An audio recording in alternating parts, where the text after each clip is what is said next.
ভকতৰ বস্তু মানি খাইবা যদুৰাই বৃন্দাবনে ফুৰিবন্ত বাছৰু চৰাই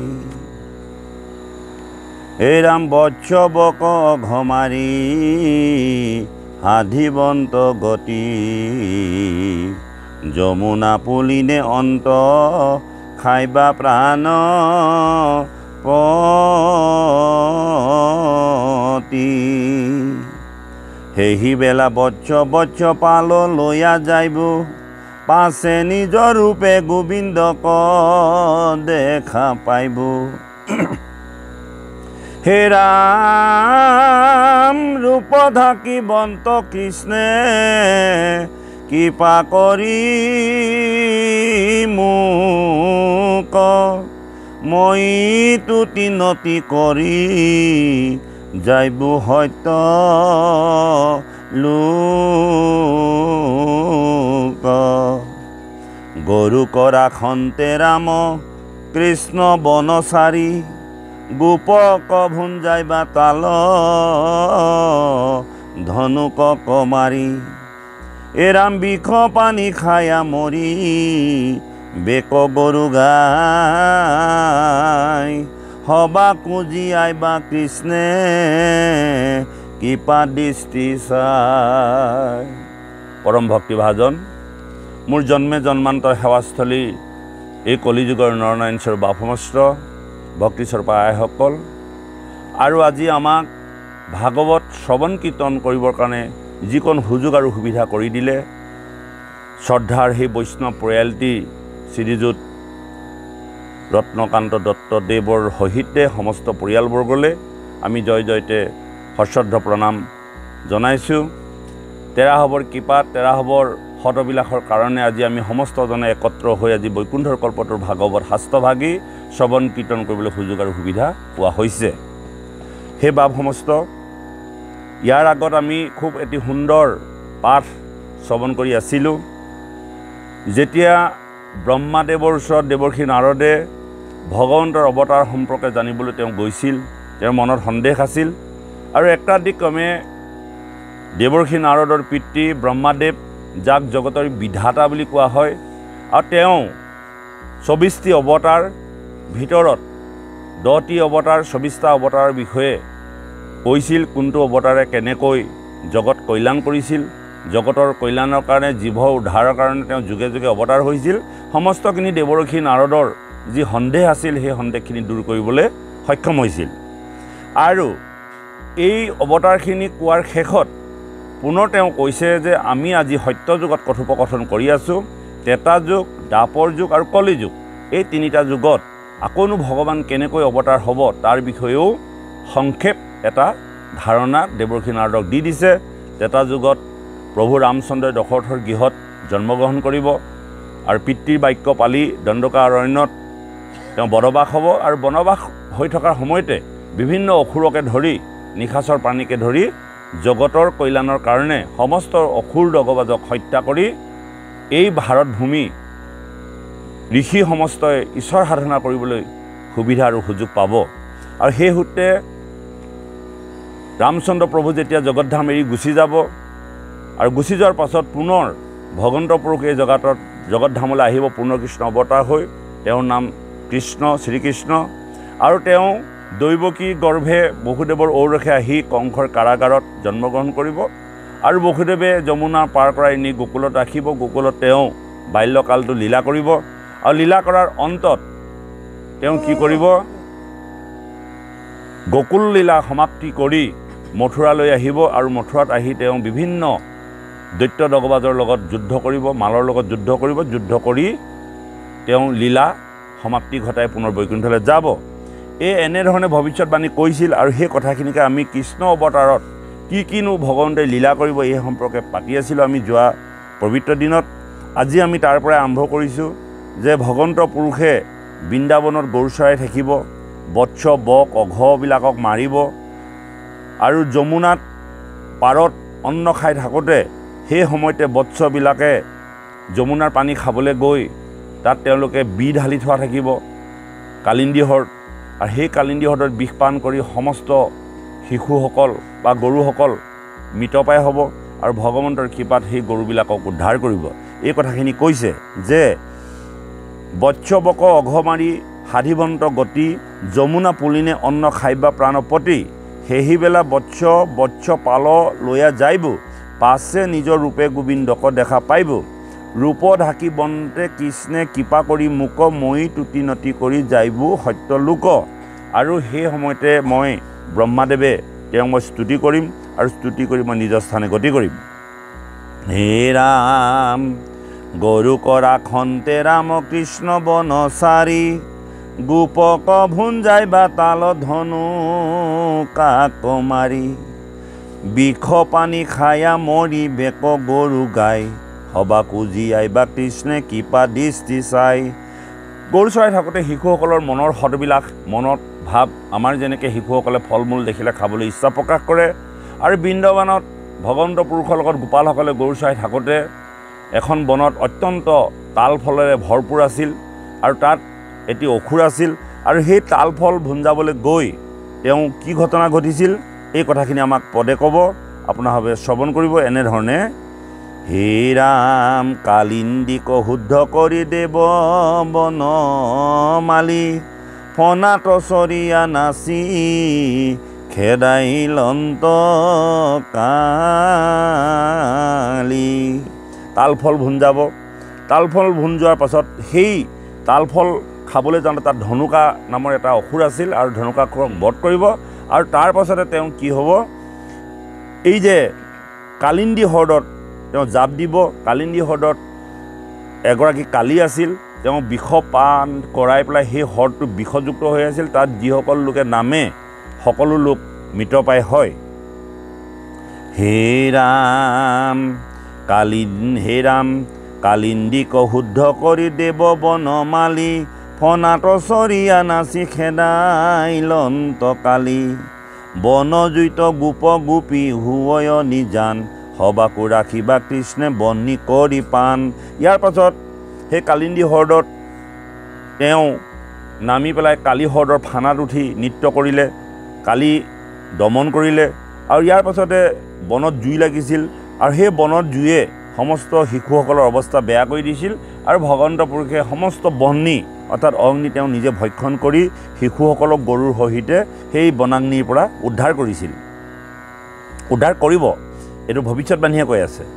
হে ৰাম মঞ্জুবনে প্ৰৱেশিব গৰু গোপচয়, তৈতো অগ্নি পিয়া ৰাখি বন্ত কৃপাময়, পলম্বক মৰাই বন্ত বলুৰ হাতত, বৃন্দাবনে কিয়া কৰি বন্ত নানা মত।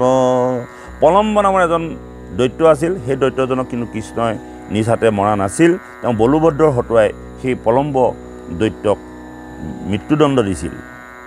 গোপিকাৰ বস্ত্ৰ হৰি পৰি সাহ কৰি, অশোকা বনক চলি যাইব ৰাম হৰি, বিপ্ৰপত্নী হবক প্ৰসাদ দিয়া দান, ব্ৰাহ্মণৰ কৰ্ম গৰ্ব কৰিবা নিজান। অশোক বনত যেতিয়া আছিল, আৰু অশোক বনত থাকোঁতে যিসকল বিপ্ৰই ভগৱন্তক পাবৰ কাৰণে যজ্ঞ আৰাধনা কৰিছিল, আৰু সেই একেখন বনতে ভগৱন্ত পুৰুষে গৰু চৰোৱাৰ চলেৰে তাত আছিল, কিন্তু যিজন ভগৱানৰ কাৰণে বিপ্ৰসকলে পূজা পাতল কৰিছিল, আৰু শিশুসকলক গোপসকলক ভগৱন্ত পুৰুষে কৈছিল যে নাতি দূৰত ব্ৰাহ্মণসকলে এটি যজ্ঞ পাতিছে, তুমি সেই যজ্ঞৰ পৰা কিছু আহাৰ লৈ আনা, আমি খাব লাগে। আৰু ভগৱন্ত পুৰুষৰ আদেশ শিৰোগত কৰি গোপসকল সেই বিপ্ৰ যজ্ঞত প্ৰৱেশ কৰিছিল, আৰু বিপ্ৰ যজ্ঞত প্ৰৱেশ কৰি বিপ্ৰসকলক খুজিছিল কিছু খাবৰ কাৰণে, আৰু তেওঁলোকক জানিবলৈ দিছিল তোমালোকে যিজন ভগৱন্তৰ কাৰণে যজ্ঞ আৰাধনা কৰিছা, তেওঁ কিন্তু তোমালোকৰ কাষতে গৰু চৰাই আছেহি, যদি তোমালোকে ইচ্ছা কৰা তেন্তে আমাক কিছু নহয় কিছু যজ্ঞৰ ফল খাবলৈ দিব পাৰা। কিন্তু ব্ৰাহ্মণসকল সততে অহংকাৰী, তেওঁলোকে সহজভাৱে কথাবিলাক মানি ল'ব নোৱাৰাৰ কাৰণে গোপসকলক কোনো ধৰণৰ যজ্ঞ শেষ নোহোৱাকৈ কোনো বস্তু খাবলৈ দিয়া নাছিল। কিন্তু বিপ্ৰসকলৰ পত্নীসকল অত্যন্ত সাধৱী আছিল, তেওঁলোকে জানিছিল যে এই যে ভগৱান বুলি আমি যাক আৰাধনা কৰি আছোঁ, যিজনক আমি দিনে ৰাতিয়ে চিন্তা কৰি আছোঁ, সেইজনেই গোপাল, সেইজনেই বৃন্দাবনত আহি গৰু চাৰি আছে।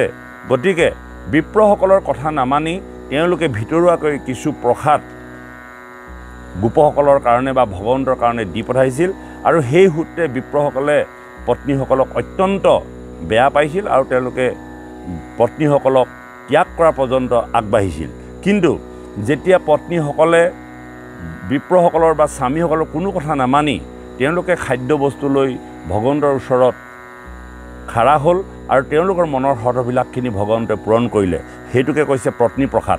পত্নীসকলে যি আশা কৰি ভগৱন্তক সাধনা কৰিছিল আৰু সাধনাটো তেওঁলোকৰ পূৰ্ণ হ'ল আৰু পূৰ্ণ হোৱাৰ কাৰণে পাছতহে বিপ্ৰসকলে গম পালে যে পত্নীসকলৰ যি সাধনা, সেই সাধনাই জগতত ভগৱন্তৰ পৰা কৃপাপ্ৰাপ্ত হ'ল আৰু লগে লগে তেওঁলোকৰ অহংকাৰ দূৰ হ'ল। এই কথাটোকে ইয়াত কৈছে যে অশোকা এইৰাম বিপ্ৰপত্নী হবক প্ৰসাদ দিয়া দান, ব্ৰাহ্মণৰ কৰ্ম গৰ্ব কৰি বা নিজান, গোপ সমস্ত নানা যুগতি বুজাই, ইন্দ্ৰমখ ভংগ কৰি বন্ত যদুৰাই, এইৰাম পূজা খাইবে নপাই ইন্দ্ৰে মহাক্ৰোধ কৰি, ভক্ত কদিবে ক দুখ আতি বৃষ্টি কৰি। আটাইতকৈ ডাঙৰ কথা, ভগৱন্ত পুৰুষে এদিন তেওঁৰ পিতৃ নন্দই ইন্দ্ৰক পুজিবৰ কাৰণে বহু দ্ৰব্যৰ সম্ভাৰ গোটাই থোৱা দেখিছিলে আৰু পিতৃক সুধিছিলে, হে পিতৃদেৱ, এই যে দ্ৰব্য কাৰণবিলাক গোটাই থৈছে বোলে কিহৰ কাৰণে? তেতিয়া নন্দ ৰজাই কৈছিল পুত্ৰক যে আমি ইন্দ্ৰক পূজা কৰিব লাগিব, ইন্দ্ৰই আমাক বৰষুণ দিয়ে, ইন্দ্ৰই আমাক সকলো প্ৰকাৰৰ পৰা ৰক্ষা কৰি থাকে, গতিকে ইন্দ্ৰক আমি পূজা কৰিব লাগিব। তেতিয়া ভগৱন্তই সেই বালক শিশুটিয়ে কৈছিল, হে পিতৃ, ইন্দ্ৰক দিবলৈ অনা খাদ্যখিনি মোক দেখোন খাবলৈ দিলেই হয়, মই তোমালোকক উপকাৰ কৰিম। কিন্তু পিতৃয়ে কেতিয়াও পুতেকক ঈশ্বৰ বুলি ভবা নাছিল, পুত্ৰ দৃষ্টিৰে চাইছিল। যেনেকৈ আমি এটি নাম অনুষ্ঠান পাতিবলৈ বা ঘৰত এটি ধৰ্মীয় অনুষ্ঠান পাতিবলৈ যেনেকৈ কল কুঁহিয়া গোটাওঁ, আমাৰ ঘৰৰ শিশুটিয়ে যেনেকৈ কলটো খাবলৈ বিচাৰে আৰু আমি কেনেকৈ কওঁ, ৰ'বা এয়া কাইলৈ সকামৰ কাৰণেহে আনিছোঁ বা অনুষ্ঠানৰ কাৰণেহে আনিছোঁ, তুমি খাব নাপায়। ঠিক নন্দয়ো কৃষ্ণক তেনেকৈ কৈছিল যে আমি ইন্দ্ৰক পুজিবৰ কাৰণেহে দ্ৰব্যৰ কাৰণ গোটাই থৈছোঁ, ইন্দ্ৰক নিদিয়াকৈ কোনো বস্তু খাব নাপায়। আৰু বাৰে বাৰে কৃষ্ণই কৈছিল তুমি ইন্দ্ৰ পূজা কৰিব নালাগে, ইন্দ্ৰ পূজাৰ বিনিময়ত মোক পূজা কৰিলে হ'ব, মোকে খাবলৈ দিয়া গোটেইখিনি। আৰু নন্দই সেই কথা কেতিয়াও মনা নাছিল আৰু নমনাৰ পাছত এটা সময়ত কৃষ্ণই সকলো দ্ৰব্য খাই পেলাইছিল আৰু তাৰ কাৰণে পূজা নহৈছিল। পূজা নোহোৱা দেখি নন্দই সদায় ইন্দ্ৰক পূজা কৰি আছিল আৰু যেতিয়া ভক্তৰ পৰা পূজা নাপালে ইন্দ্ৰ ক্ৰোধিত হৈ গ'ল আৰু ক্ৰোধিত হৈ পেলাই তেওঁ বহু বছৰ ধৰি তেওঁ বৃষ্টিপাত কৰিবলৈ ধৰিলে। এনেকুৱাকৈ বৃষ্টিপাত কৰিবলৈ ধৰিলে গোটেই গকুল পানীৰে জলমগ্ন হৈ গ'ল আৰু প্ৰজাসকলৰ অৱস্থা ওলাই পাচিয়ে নধৰা হ'ল। তেতিয়া সমস্তজনে ক'লে যে তুমি কৃষ্ণ, তুমিয়ে কৈছিলা যে ইন্দ্ৰক পূজা কৰাতকৈ এই যে তোমালোকে যি গোবৰ দেখিছে এই গোবৰ চোপাক পূজা কৰা। কথাটো গম পাইছেনে? কথাটো ইন্দ্ৰই কৈছে, কৃষ্ণই কৈছে ইন্দ্ৰক পূজা কৰাতকৈ তোমালোকে গোবৰ চোপাক পূজা কৰা। বোলে কিয়? এই গোবৰ চোপৰা যদি পূজা কৰা, এই গোবৰ চোপৰা আনি যদি তোমালোকে পুলি এটাৰ গুৰিত দিয়া তেন্তে সাৰ পাব, সাৰ পালে তাত ফল মূল লাগিব, গতিকে এই শ্ৰীবৃদ্ধি বাঢ়িব। কিন্তু ইন্দ্ৰক পূজা কৰি তোমালোকৰ একো লাভ নহ'ব। আৰু গকুলবাসীক তেওঁ বুজাই এনেকুৱাকৈ বুজালে, এটা সময়ত গকুলবাসীয়ে ইন্দ্ৰ পূজা বন্ধ কৰি দিলে আৰু কৃষ্ণৰ কথা মানে পূজা নাই কৰা আৰু নকৰাৰ কাৰণে ইন্দ্ৰ ক্ৰোধিত হ'ল। ভক্তই সদায় কৰি থকা পূজা এভাগ বন্ধ হৈ গ'ল হঠাতে, কাৰণ স্বভাৱতে দেৱতাসকলে পূজা আশা কৰি থাকে আৰু যেতিয়া পূজা নাপালে দেৱতাবিলাক অসন্তুষ্ট হৈ গ'ল। হোৱাৰ কাৰণে ইন্দ্ৰই ধাৰাসাৰ বৰষুণ দিবলৈ ধৰিলে আৰু গকুলবাসী অত্যন্ত দুখ কষ্ট হ'ল আৰু কৃষ্ণক আপত্তি কৰিলে, তুমি যে ইন্দ্ৰ পূজা বন্ধ কৰিলা বা কৰিব নালাগে বুলি যুক্তি দিছিলা, কিন্তু এতিয়া দেখোন ধাৰাসাৰ বৃষ্টি হৈছে, আমি কেনেকৈ ৰক্ষা পাম? আৰু লগে লগে ভগৱন্ত পুৰুষে নিজৰ আঙুলিয়ে গোবৰ্ধন পৰ্বতটো দাঙি সমস্ত গকুলবাসীক ৰক্ষা কৰি ইন্দ্ৰৰ দৰ্পচূন্য কৰিছিল। ইন্দ্ৰই বৰষুণ দি দি দি দি দি দি 7 দিন 7 ৰাতি বৰষুণ দিয়াৰ পাছতো গকুলবাসীক নোম এডালো লৰাব নোৱাৰিলে আৰু ইন্দ্ৰই বৰষুণে শেষ হৈ থাকিলে, ভাগৰ লাগি গ'ল, কিমান বৰষুণ দিব। আৰু কৃষ্ণই কেৰাঙুলিটোতে গোটেই গোবৰ্ধন পৰ্বতটো ৰাখি সমস্ত গকুলবাসীক তেওঁ কাষত ভৰাই ইন্দ্ৰই কিমান বৰষুণ দিবলৈ দিলে, কিন্তু ইন্দ্ৰই কেতিয়াও একো হিলাব নোৱাৰিলে। নোৱাৰাৰ কাৰণে ইন্দ্ৰ ভাগৰি পৰিল আৰু ভাগৰি পৰি আহি কৃষ্ণৰ ওচৰত শৰণাপন্ন হ'লহি। এই কথাটোকে ইয়াত উপস্থাপন কৰিছে যে হে ৰাম গোপ সমস্তক নানা যুগুতি বুজাই মানে যুক্তি দিছে। হে ৰাম ইন্দ্ৰ মখ ভংগ কৰি বন্ত যদুৰাই। আমি যেনেকৈ গাঁৱত কোনোবা এজনে বিভিন্ন যুক্তি দিয়ে নহয়, এইটো কৰিব নালাগে সেইটো কৰিব নালাগে দেই, এইটোৰ দ্বাৰা যেনেকৈ আমি তেনেকৈ যুক্তি দি দিয়েতো আজি আমাৰ সমাজখন এনেকুৱা এটা অৱস্থা পালোহি, নহয়নে বাৰু বাবু? আগতে কিমান আমি যুক্তি কৰিব লাগে যে এইবিলাক ভাগৱতে কৈ আছে বাপ সমস্ত এইবিলাক এৰিব লাগে। আমি আগতে পৰম্পৰা আছিলে হয়, কিন্তু ভাগৱতে আমাক এনেকুৱা ধৰণৰ কথা কোৱা নাই। আৰু তেনেকৈ আমি কিমান ধৰণৰ আপোনালোকে নিজে আছে কত অনুষ্ঠানবিলাকত তৰ্জন গৰ্জন পৰ্যন্ত হৈ যায়। ঠিক যেনেকৈ কৃষ্ণই গকুলত গোপসকলক বা তাৰ গোপীসকলক সেই কথাবিলাক যুক্তি সহকাৰে বুজাই দিছিল আৰু এটা সময়ত তেওঁলোকে মানিবলৈ বাধ্য হৈছিল। তাৰ কাৰণে আকৌ সমস্যাও আহিলে।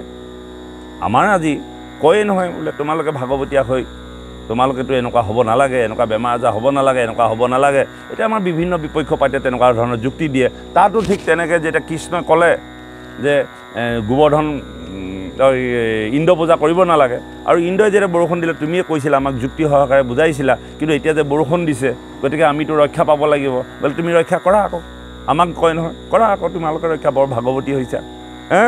একেবোৰ কথাই একে ধৰণৰ মাৰ্ক, খালি চিন্তাটো লাইনবোৰ বেলেগ বেলেগ, কিন্তু দৃষ্টিকোণ একেটাই। আৰু লগে লগে কি হৈছে, ভগৱন্ত পুৰুষে সমস্তজনকে ৰক্ষা কৰিবৰ কাৰণে গোবৰ্ধন পৰ্বতটো দাঙি ধৰিলে। হয়তো আমাকো ভগৱন্তে ৰক্ষা কৰিব, তেনেকুৱা ধৰণৰ বিপদ অহা নাই নহয় গোবৰ্ধন পৰ্বত দাঙি ধৰিবলগীয়া।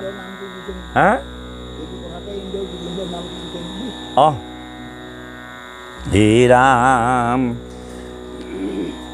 পূজা খাইবে নপাই ইন্দ্ৰে মহাক্ৰোধ কৰি, ভক্তক দিবেক দুখ মাতি বৃষ্টি কৰি। বৃষ্টি মানে বৰষুণ।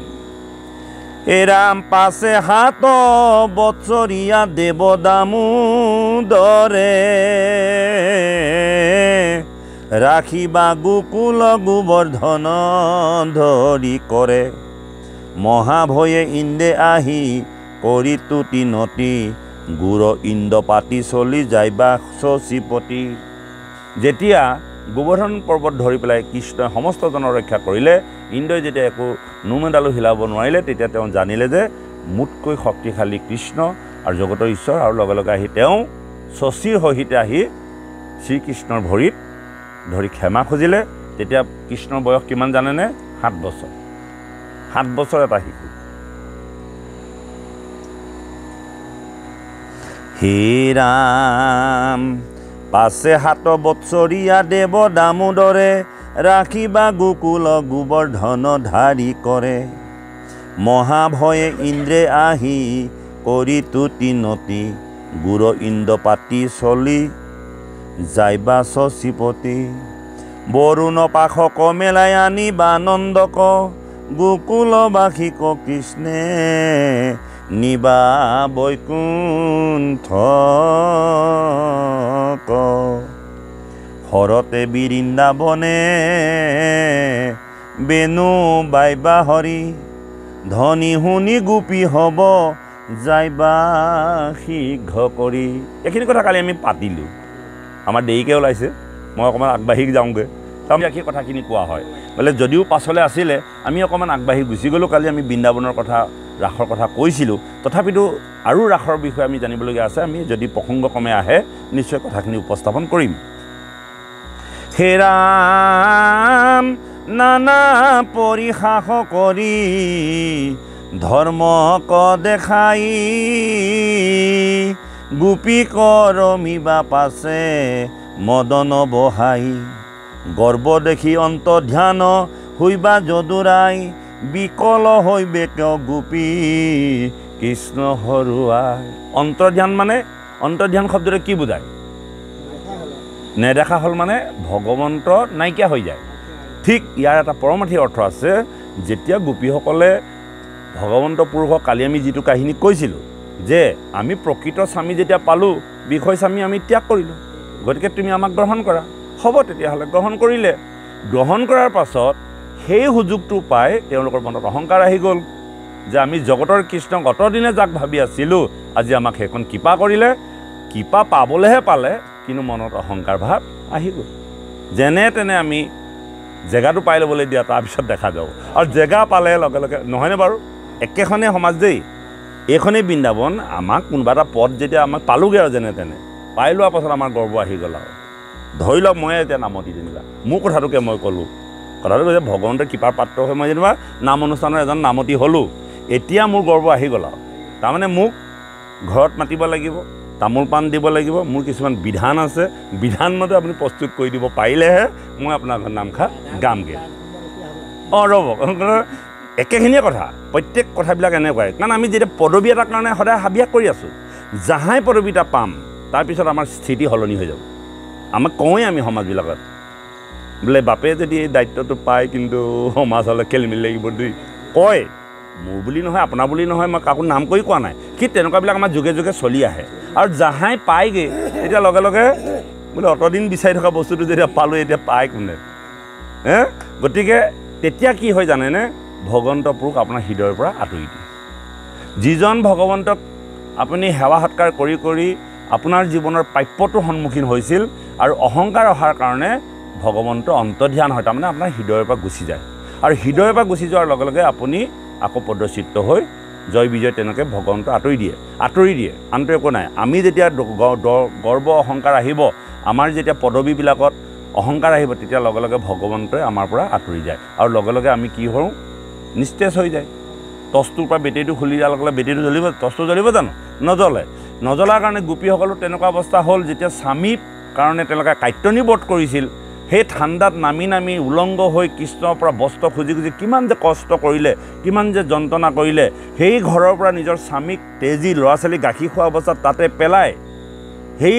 মহাৰাতি বাঘ ভালুককো তেজী কৃষ্ণক পাবলৈ ঢাপলিয়াই আহিলে আৰু বহু যুক্তি দি পেলাই তেওঁলোকে ঈশ্বৰৰ সান্নিধ্য পালে এইবাৰ যেতিয়া কৃষ্ণই তেওঁলোকক ভাজ্যা হিচাপে গ্ৰহণ কৰিলে কিন্তু তেওঁলোকৰ অহংকাৰ আহিল কেনেকৈ অহংকাৰ আহিল এতিয়া গোপীসকলক পাই কোনে ধৰিলে মূৰ্তি সদায় আমাৰ আইসকলেও তেনেকুৱা কৰে আমি পাইছোঁ ময়ো এজন স্বামী হিচাপে কৈছোঁ আইসকলক যিমানে সুবিধা দিয়া যায় সিমানেই মানে ইমানলৈকে কাম কৰাব লাগে বোলে কাপোৰকেইটা ধুই থৈছোঁ মেলি দিয়কচোন মই কথা এটা কৈছোঁ সুযোগ আৰু সুবিধা পালে যদি আপুনি সুযোগ দিয়ে আঁতৰ পৰা মই কাপোৰকেইটা ধুই থৈ আহিছোঁ মেলি দিয়কচোন তেওঁ যে এজন স্বামী তেওঁক যে মই এই বস্ত্ৰকেইটা যে মেলিবলৈ ক'লে যে এটা মোৰ অপৰাধ আহিব আনকি প্ৰয়োজন হ'লে আপুনি বাচনকেইটাও ধুৱাব সুযোগ আৰু সকলো নহয় কিন্তু 80% হয় আমি বহু পৰিয়ালত দেখি আছোঁ বা আমাৰ ভোকো নোৱাৰে কাৰণেহে পাৰিলে কৰিলেহেঁতেন আৰু মাজে মাজে গেঙেনি মাৰি আমি ধৰোঁৱে নকৰোঁ বুলি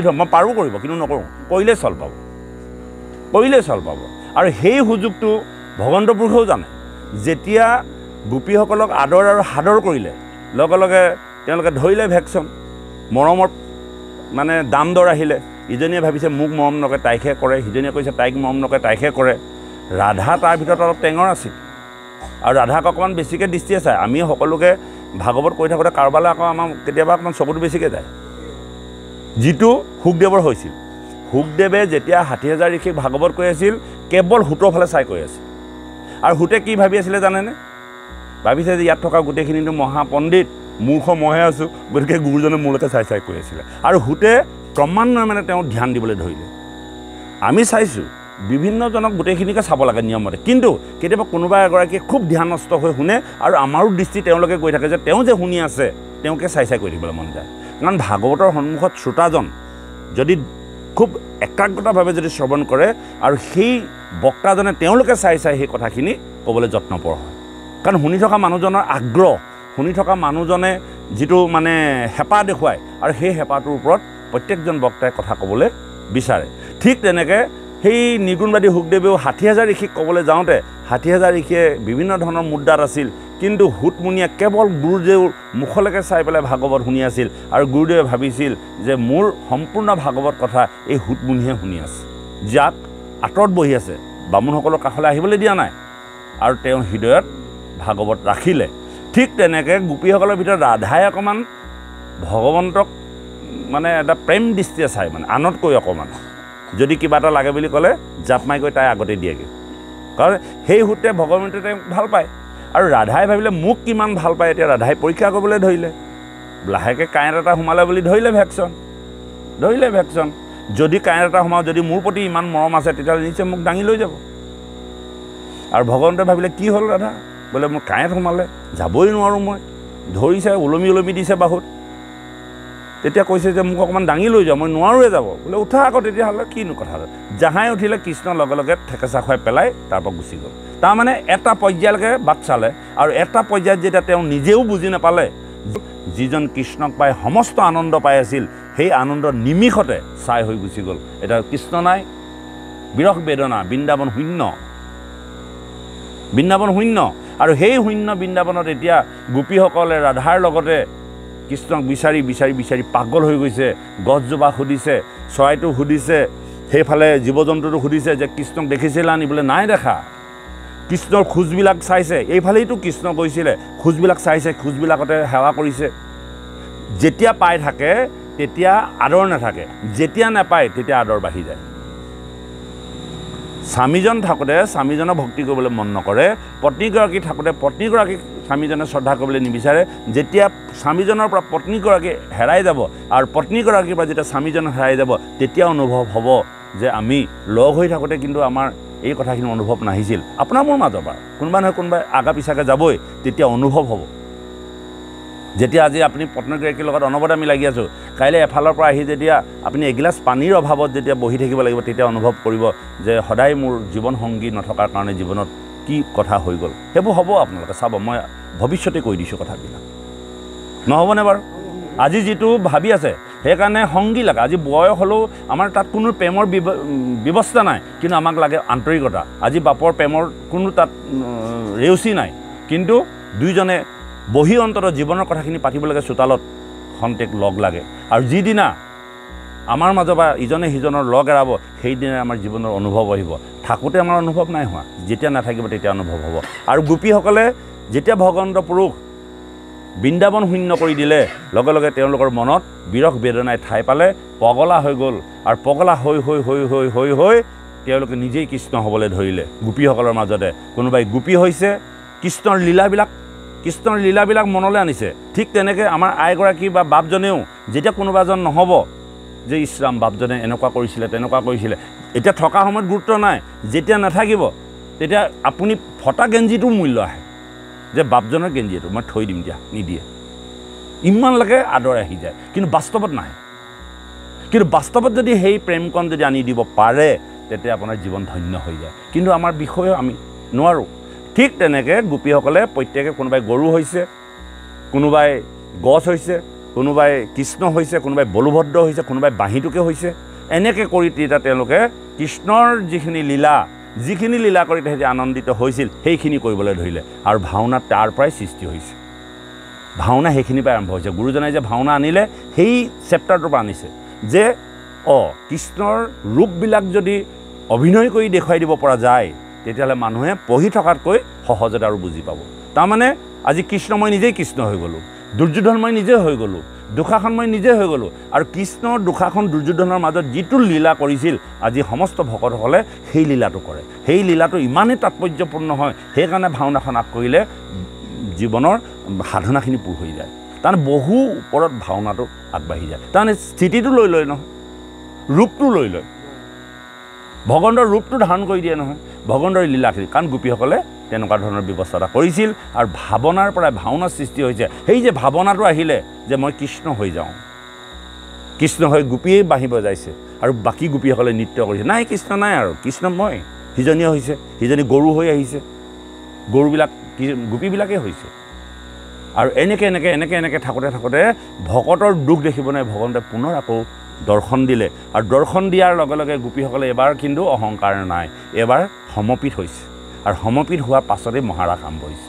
ৰাস দুখন, মহাৰাস তেতিয়াহে হ'ব। ৰাস শব্দটোৰ অৰ্থ হ'ল ৰস বা বাই সমস্ত। ৰাস যদি আমি চাব নাজানো, জীৱনত আমাৰ দুখ আহিব। ৰাস চাব নাজানিলে ৰাস চাবলৈ যাব নাপায় বুলি কৈছে। ৰাস বৈক্ষৰিক বিষয় সুখ নহয়, ৰাস হ'ল আত্মা আৰু পৰমাত্মাৰ মাজত ৰসৰ আস্বাদন। এতিয়া ৰস আৰু ৰাসৰ মাজত পাৰ্থক্য কি? কিয় ৰসক ৰাস বুলি কোৱা হ'ল? ৰস, তাত ৰস আছে। কি ৰস আছে? শ্ৰৱণ কীৰ্তনৰ মাধ্যমেদি ভক্ত আৰু ভগৱন্তৰ আমাৰ আজি এইটো ৰস। আজি ৰসৰ এখন বৃন্দাবন হৈ গ'ল ন।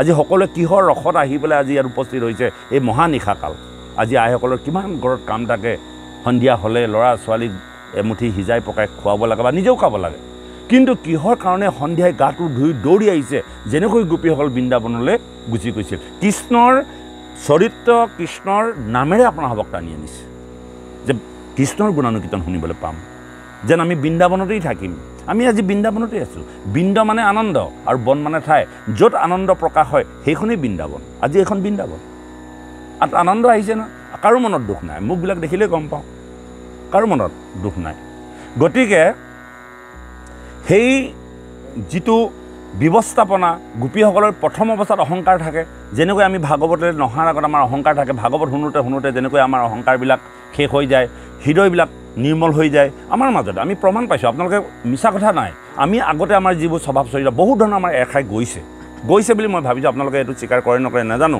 কিন্তু আমি সঁচাকৈ হ'ব লাগে 100% 5% হ'লেও আমাৰ কিন্তু নিৰ্মলতা আহিছে আমাৰ যিবোৰ তৰ্জন বা যিটো আমাৰ স্বভাৱগত দুখ আছিল যেনেকৈ হ'লেও আমাক ভাগৱতৰ মাজলৈ যাওঁতে ঈশ্বৰৰ কথা শুনোতে ভকতৰ সংগত থাকোঁতে ইজনে সিজনক আমি বাপ বুলি সম্বোধন কৰিবলৈ শিকিলোঁ ইজনে সিজনক নমস্কাৰ কৰিবলৈ শিকিলোঁ ইজনে সিজনে গৃহলৈ গ'লে আমি সেৱা কৰিবলৈ শিকিলোঁ ইজনে সিজনৰ প্ৰতি আমাৰ দয়াবান হ'ল ইজনৰ সিজনৰ প্ৰতি আমাৰ দায়িত্ব আহিলে আপোনাৰ যদি বিপদ হৈছে আমি সকলোৱে গৈ খবৰ লৈছোঁ গৈছোঁ মেলিছোঁ ক'ৰ পৰা আহিছে এইবিলাকে আনন্দ নহয় জানো এইবিলাকে প্ৰেম নহয় জানো প্ৰেম আছে কাৰণেহে কৈছোঁ নহয়নে বাপ গতিকে এই ভাগৱতৰ মাধ্যমেদি মনবিলাক নিৰ্মল হৈ যায় যেনেকৈ গোপীসকলৰ প্ৰথম অৱস্থাত থকা অহংকাৰখিনি নিৰ্মল হৈ গ'ল আৰু নিৰ্মল হৈ যোৱাৰ পাছতে মহাৰাস আৰম্ভ হ'ল মহাৰাস মানে ৰসৰ আচ্ছাদন আহিল আত্মা আৰু পৰমাত্মা এই যে গোপীসকল সাধাৰণ নহয় এই গোপীসকল তেতা যুগতেই তেওঁলোকে বাক্যাধীন হৈ আছিল যেতিয়া ভগৱন্ত প্ৰভু ৰামচন্দ্ৰ দণ্ডকাৰণ্যলৈ গৈছিল তেতিয়া ঋষিসকলে ভগৱন্ত পুৰুষক ৰামক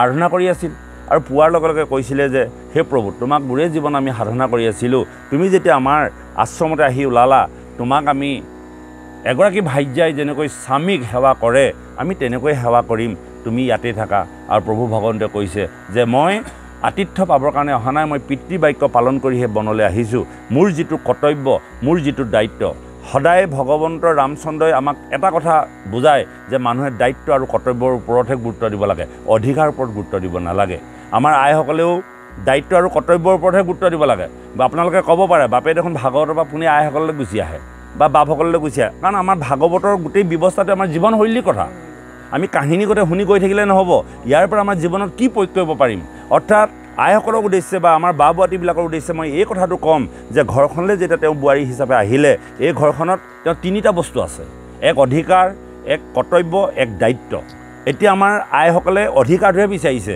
কেনেকৈ মই তেওঁ অৰ্ধাংগী দি তাৰ আধাংশ মই পাব লাগিব তেওঁ চাকৰি কৰি আনিছে যদি 10,000 আনিছে 5,000 টকা মই তাৰ হিচাপ পাব লাগিব এইটো অধিকাৰ নহয়নে বাৰু আজি পিতৃয়ে বিচাৰিছে পিতৃৰ অধিকাৰ যে মই পিতৃ ঘৰখনত মোৰ মতে চলিব লাগিব পুত্ৰই বিচাৰিছে তুমি যেতিয়া মোক জন্ম দিলা মোৰ সম্পত্তি ভাগ মোকো দিব লাগিব এইবোৰ অধিকাৰ কিন্তু এজন পিতৃয়ে যদি কৰ্তব্য পালন কৰে এজন পিতৃয়ে যদি দায়িত্ব পালন কৰে নিশ্চয় প্ৰতিটো সন্তানে পিতৃক পিতৃ হিচাপে নামানিব নেকি না মোৰ পিতৃৰ দায়িত্ব কি আৰু সন্তানটোও বুজিব লাগিব যে মোৰ দায়িত্ব আৰু কৰ্তব্য কি যে মই সন্তান হিচাপে পিতৃক শ্ৰদ্ধা কৰিব লাগে ঘৰখন চাব লাগে সৰুতে মোক তুলি তালি ডাঙৰ দীঘল কৰিলে এতিয়া মই অকণমান কৰিব পৰা হৈছোঁ আৰু মই দায়িত্ব আৰু কৰ্তব্যৰ প্ৰতি আগ্ৰহৰ হ'ব লাগে গতিকে আইগৰাকীও বা বোৱাৰীজনীও যেতিয়া এখন ঘৰত বোৱাৰী হৈ আহিলে এই ঘৰখনত তেওঁ কৰ্তব্য কি তেওঁ দায়িত্ব কি কৰ্তব্য হ'ল কি যে স্বামী আৰু শহুৰ আৰু শাহুক সেৱা শুশ্ৰূষা কৰিব লাগে স্বামীক মই যিকোনো প্ৰকাৰে কৰ্মস্থানলৈ বা অন্যান্য স্থানলৈ আগবঢ়াই দি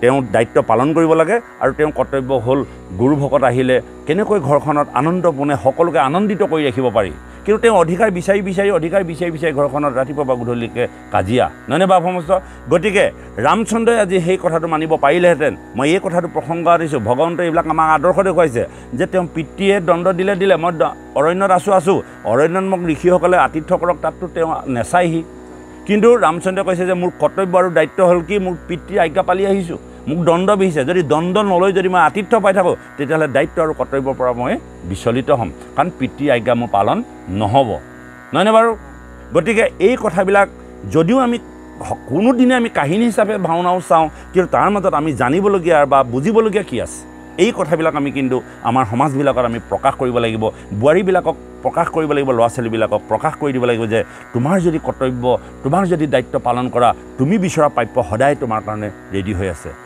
কোন শহুৰ শাহুৰে কৈছে যে স্বামীগৰাকীলৈ অহা বোৱাৰীগৰাকীক নিদিব আপুনি নিয়ম অনুসাৰে গৈ থাকিব নেযাবনে বাৰু আজি বাপৰ চাৰিটা ল'ৰা বাপ গুচি যোৱাৰ পাছত চাৰিটা সম্পত্তি আপুনি পাব আইনগতভাৱে পাব তাৰ কাৰণে তেওঁ বিচাৰিব নালাগিব যে মোক আগফালৰ 10 বিঘা মাটি কিন্তু জুখি দিব লাগিব ক'ব লাগিব নেকি এইটো কথা নে বাপ আপুনি পিতৃ হিচাপে আপোনাৰ দায়িত্ব আছে চাৰিটা ল'ৰাৰ কাৰণে সম্পত্তি কিমান দৰকাৰ আছে এইবোৰ আপুনি যদি দায়িত্ব পালন কৰে কেতিয়াও আপোনাৰ পুত্ৰ সন্তান আপোনাক ক'ব নোৱাৰে বহু সময়ত কোৱা শুনো যে ল'ৰাহে জন্ম দিব জানিলে সম্পত্তি গোটাব নাজানিলে এই শব্দটো যাতে নাহে সেই শব্দটো নাহিবৰ কাৰণে প্ৰত্যেকজন পিতৃয়ে বুজিব লাগিব যে দায়িত্ব আৰু কৰ্তব্য ঘৰ এখন চলাবলৈ গ'লে আইগৰাকী কেনেকৈ ৰাখিব লাগিব আইগৰাকী খাবলৈ আছেনে নাই আলহী এজন আহিব আলহী এজনক শুশ্ৰূষা কৰিবৰ কাৰণে আইগৰাকীক যথোপযুক্ত ব্যৱস্থাখিনি বাপজনে যোগাৰ দিছেনে নাই যদি নাই দিয়া দিনভৰ যদি তেওঁ গাঁৱৰ আশে পাশে যদি তাছ খেলি কেৰম খেলি যদি ঘূৰি ফুৰে আৰু গধূলি আহি পেলাই তেওঁ যদি আলহী এজন লৈ আহি যদি আইগৰাকীয়ে যদি সময়মতে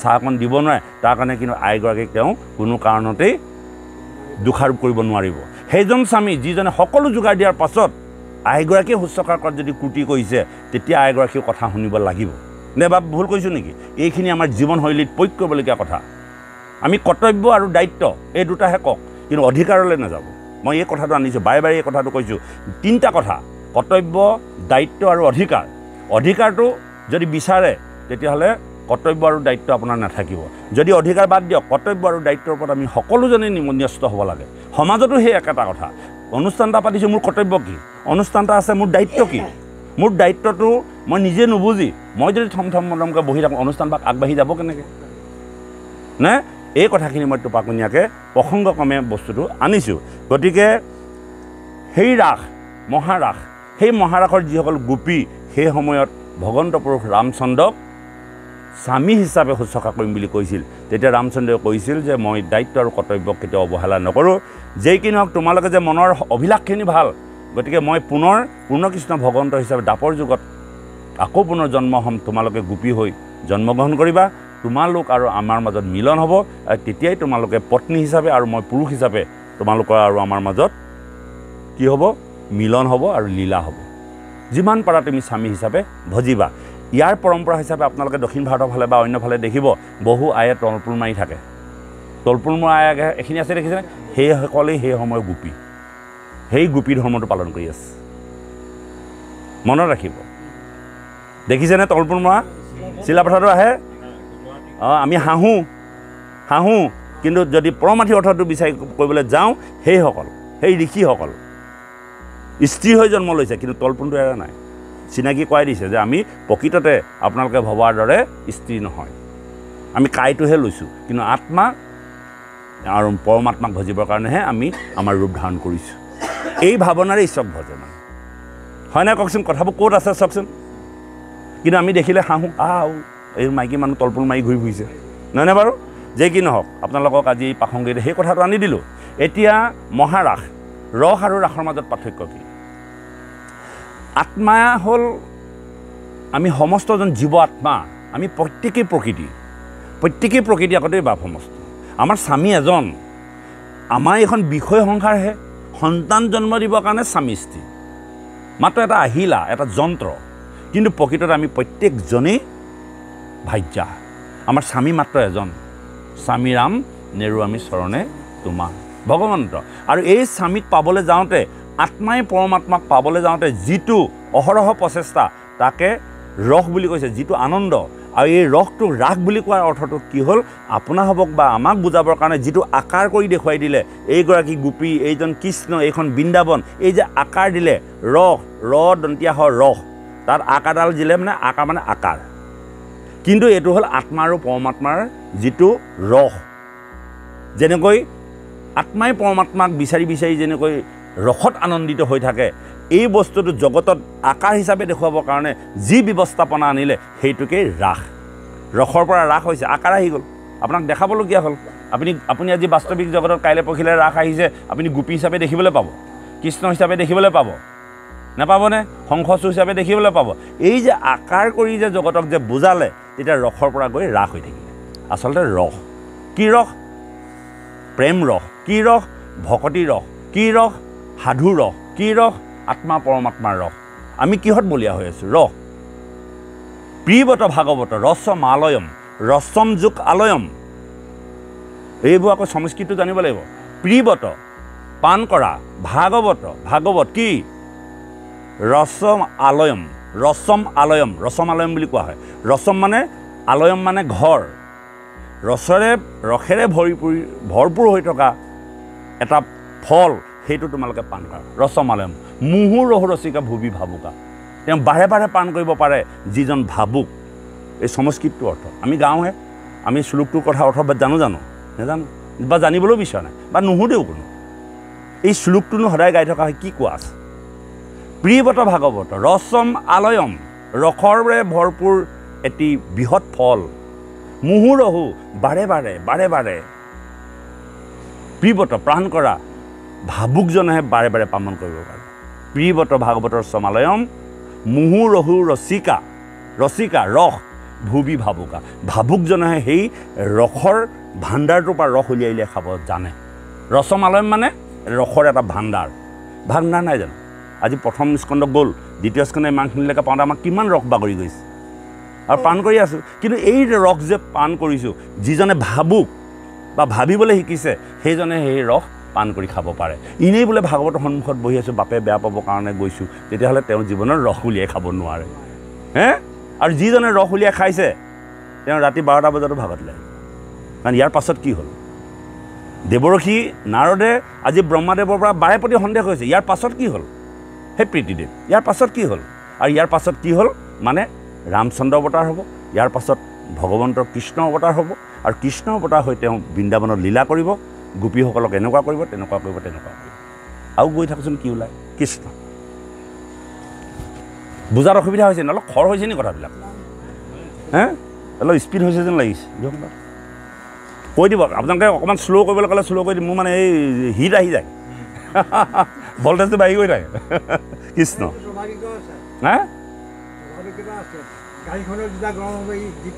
হিট বাঢ়ি গৈ থাকে মই পাছত কৈছোঁ কেতিয়াবা কৃষ্ণ হে ৰাম ইয়াত আছে হে ৰাম গৰ্ব দেখি অন্তৰ্ধান হইবা যদুৰাই বিকল হইবে ক গোপী কৃষ্ণক হৰুৱাই বিকল হৈ গ'ল হে ৰাম বৃক্ষ পশু পক্ষী তপু চিয়া নাপাইবে ক কৃষ্ণ গুণ গায়া দৰ্শন পাৰ্থিবে ক পশু পক্ষী সকলোকে সুধি পেলাই যেতিয়া কৃষ্ণক নাপালে এতিয়া কৃষ্ণৰ গুণ গাবলৈ ধৰিলে আমি আজি ভগৱন্তক দেখা হ'লে গুণখিনি নাগাওঁ ডাইৰেক্ট কথা পাতিলোহেঁতেন নহয় হেৰা প্ৰভু ইমানখন কেলৈ মোক এনেকুৱাখন কৰি আছা হয় নাই ভগৱন্তে সেইকাৰণে কৈছে মই যদি তোমালোকক দৰ্শন দিওঁ তোমালোকে 2 দিন ভাল পাবা 3 দিন ভাল পাবা 4 দিনৰ নাখনে মোৰ গুৰুত্ব নাথাকিব গতিকে মই অন্তৰ্ধান হৈ থাকোঁ ভকতৰ পাছে ঘূৰি থাকোঁ তুমি নাভাবিবা মই নাই বুলি তোমাৰ পাছতে আছোঁ কিন্তু মই যেনিবা দেখাই দি দিম আজি যেনিবা হঠাৎ যদি ভগৱন্ত ইয়াত আৱিৰ্ভাৱ হৈ যায় কি কৰিব বাৰু আপোনালোকে কওকচোন অকণমান টাইম চাব যিমান আমাৰ অভাৱখিনি আছে লগে লগে আবেদন দিম প্ৰভু তুমি যেতিয়া আহিলা মোৰ ইমান দিনৰ এই যে মানে আৰু ঘৰ দুকোঠা পাবলৈ আছে আজিলৈকে দিয়া নাই প্ৰভু তুমি কিবা এটা কৈ দিবা দেই সকলোৱে নিজৰ ধান্দাত লাগি যাম আৰু ধান্দাখিনি হয়তো কাৰোবাক পূৰাব পাৰিব কাৰোবাক নোৱাৰিব আৰু নোৱাৰাজনে ভগৱন্তকো বেয়া পাই যাব তুমি তেওঁক দিলা মোক নিদিলা নেপাব নি বাবা ভগৱান হ'লেও কোচ নাই মানতাহে বুলি কৈ দিব গতিকে ভগৱানে কৈছে মই সেইকাৰণে ভকতক শতকাৰে দৰ্শন নিদিওঁ যদি দৰ্শন দিওঁ তেওঁ জীৱনলৈ কি আহিব অহংকাৰ আহিব তেওঁ মোক বিচাৰি থাকক তেওঁ অনুভৱ কৰক তেওঁ বিচাৰি আজি গোপীসকলক এই শিক্ষাটো দিছে আৰু নাভাবিব আপোনালোকৰ পাছত ভগৱন্ত নাই বিশ্বাস আৰু অন্তৰেৰে যেতিয়া দৃঢ়তা হ'ব আপোনাৰ কাষত আছে বুলি ভাবক ইমানে কথা হে ৰাম কৃষ্ণক দেখিয়া গোপী হ'ব আনন্দিত হে ৰাম কি ৰাম বৃক্ষ পশু পক্ষী তপুচিয়া নপাইবে ক কৃষ্ণ গুণ গায়া দৰ্শন পাৰ্থিবে ক নিজ যশ প্ৰিয় দেৱ প্ৰভু ভগৱন্ত প্ৰেমে আকুলিত হৈয়া বেকত হৈবন্ত ভগৱন্ত এতিয়া লুকাই থাকিব পৰা নাই তেওঁ গুণ গানবোৰ গাবলৈ ধৰিছে খং উঠি অন্তৰ্ধান হ'ল যেতিয়া গোপীসকলে বিৰহ বেদনাত যেতিয়া অন্তৰৰ পৰা গুণগান গাবলৈ ধৰিলে ভগৱন্ত পুৰুষেও এতিয়া ভকতৰ বৎসল ভকতৰ দুখ সহিব পৰা নাই যেনেকৈ যশোদাই বান্ধিবলৈ লওঁতে বান্ধিব নোৱাৰাৰ কাৰণে ভগৱন্ত পুৰুষে নিজেই টিকাটো লগাই দিছিল আৰু আজি ইয়াত এইটোকে কৈছে যে নিজ যশ প্ৰিয় দেৱ প্ৰভু ভগৱন্ত নিজৰ যশ কীৰ্তন শুনি তেওঁ বৰ ভাল পায় আৰু সেইকাৰণে কি কৰিলে তেওঁ প্ৰেমে আকলিত হৈয়া বেকত হৈবন্ত প্ৰেমৰ বাবে আকুল হৈ পেলাই তেওঁ আকৌ পুনৰ গোপীসকলক দৰ্শন দিলে আকৌ দৰ্শন দিলে যদি গোপীসকলে বোলে গ'ল যেতিয়া গ'লে বাদ দিয়া আমি ঘৰলৈ যাওঁগৈ বৰ একবাৰ বৰ ফুটনি তেওঁকে আমি ভাবিছিলোঁ তেওঁ যেতিয়া এনেকুৱাখিনি কৰিলে ব'লা গোপীসকল যাওঁগৈ আৰু নিজৰ নিজৰ সেই এৰি থৈ অহা স্বামীবোৰকে গ্ৰহণ কৰোঁগৈ কিন্তু তেওঁলোকেতো ঘূৰি নগ'ল হে আমাৰ মাজত তেনেকুৱা আহে ইমান ভাগৱত গাইছোঁ ইমান নাম গাইছোঁ মোৰ ঘৰতে ইমান দুখ হ'ব লাগে পাই নেকি নাগাওঁ যা নামঘৰলৈ নাযাওঁ কি লাভ হৈছে ভাগৱত গাই গাই কি হৈছে নাম গাই গাই জীৱনত দেখোন দুখৰ ওপৰত দুখ বাদ দিয়া কিন্তু দুখৰ পাছতো যদি আপুনি নাম ল'বলৈ নেৰে যন্ত্ৰণাৰ পাছতো যদি ঈশ্বৰৰ নাম নেৰে তেন্তে ভগৱন্তই জানিব ইমান দুখ দিয়াৰ পাছতো তেওঁ মোৰ নাম এৰা নাই আৰু এদিন তেওঁ প্ৰেমত আকুল হৈ বিৰহ বেদনাৰ সেই ভগৱন্তৰ কাষলৈ আহিব দিয়াৰ পাছত দেখিব আপোনাৰ জীৱনত যিখিনি দুখ হৈছিলে তাতকৈ 60 গুণ আপোনাক সুখ দি দিলে আমাৰ জীৱনত কিমান দুখ হৈ আহিছে আপোনালোকে মনত পেলাওকচোন আমাৰ সেই দুখবিলাক মনত আছেনে তাৰ পাছত ভগৱন্তই আকৌ আপোনাক দয়া কৰি আছে প্ৰত্যেকে জন্মৰ পৰা আজিৰ তাৰিখলৈকে জীৱনত বহুত ঘাত প্ৰতিঘাতৰ আমি সন্মুখীন হৈ আহিছোঁ কিন্তু আমাৰ মনত আছেনে ঘাতবিলাকৰ ভগৱন্তই কৃপা কৰি আছে বৰ ধুনীয়া ধুনীয়া কথা অনুভৱ কৰিব লাগে আমি দেই এইবিলাক কথা অনুভৱৰ দ্বাৰাহে মানে বুজিব পৰা যায় এইবিলাক বাস্তৱিক জগতৰ কথা নহয় কাৰণ এখন বৈকুণ্ঠ কল্পতৰুৰ শাস্ত্ৰ ইয়াৰ অৰ্থবিলাক মৈত্ৰৰ লগত নিমিলে বিষয় কথাবিলাকৰ লগত নিমিলে ই সম্পূৰ্ণ অন্তৰ আৰু ভাৱনাৰে দেখিব লাগিব ইয়াত আমাৰ চৰ্ম চকুৰে ইয়াৰ বা চৰ্ম কাণেৰে ইয়াৰ কথাবিলাক স্পৰ্শ নহয় ই হৃদয়ৰ পৰা শুনিব লাগিব কথা ই হৃদয়ৰ আহ্বান আত্মাৰ আবেদন ভাগৱত ইমান সাধাৰণ গ্ৰন্থ নহয় কৃষ্ণ হে ৰাম কৃষ্ণক দেখিয়া গোপী হ'ব আনন্দিত কৰিবে ভকতি হুয়া প্ৰেমে পুলকিত আছে কৃষ্ণ গোপী মণ্ডলিত হুয়া থিত পাতিবন্ত মহাৰাস কেলি বিপৰীত মণ্ডল আকাৰে তেওঁলোকে ৰাউণ্ড হ'ল এবাৰ কৃষ্ণক মাজতে সোমোৱাই ল'লে এইবাৰহে আচল ৰাস আৰম্ভ হৈছে গাৰ নোম জিকা খাই যায় প্ৰকৃত ভক্তি আহি গ'ল সেয়াই ৰাস মহাৰাস ভক্তি আহি গ'ল ৰস আহি গ'ল আৰু এতিয়া তেওঁলোকে মণ্ডল আকাৰে ল'লে কাৰোৰ মাজত ভেদ নাই এতিয়া কৃষ্ণক মাজতে লৈ তেওঁলোকে ভগৱন্তৰ গুণানুকীৰ্তন কৰিবলৈ ধৰিলে আৰু ভগৱন্তই কি কৈছে প্ৰত্যেকগৰাকী গোপীৰ হৃদয়ে হৃদয়ে প্ৰৱেশ কৰিবলৈ ধৰিলে প্ৰত্যেকগৰাকী গোপীয়ে নিজৰ কাষতেই ভগৱন্তক দেখিছে ইগৰাকীয়ে ভাবিছে মোৰ লগতহে ভগৱন্ত আছে ইগৰাকীয়ে ভাবিছে মোৰ লগতহে ভগৱন্ত আছে ঠিক তেনেকৈ আমাৰ মাজতো আমি এদিন এনেকুৱা এটা অৱস্থালৈ আমি গৈ থাকিম দেখিব যে ভগৱান মোৰ কাষতে মোকেই দয়া কৰি আছে নেকি আনক নাই কৰা নেকি মোকেই মোক ভগৱানে ভাল পাই নেকি কথাটো বুজিছেনে আপুনি কথাটো এনেধৰণে চিন্তাখিনি এদিন আহিব লাগিব হে ৰাম পাছে কৃষ্ণে গোপী মণ্ডলিত হুয়া থিত পাতিবন্ত মহাৰাস কেলি বিপৰীত ভংগীভাৱে নৃত্য গীতে কৃষ্ণে কিৰিৰ অন্ত দেখি দেৱ দেৱী হব মোহিত হৈবন্ত একদিনা বলৰাম দেৱ দামোদৰে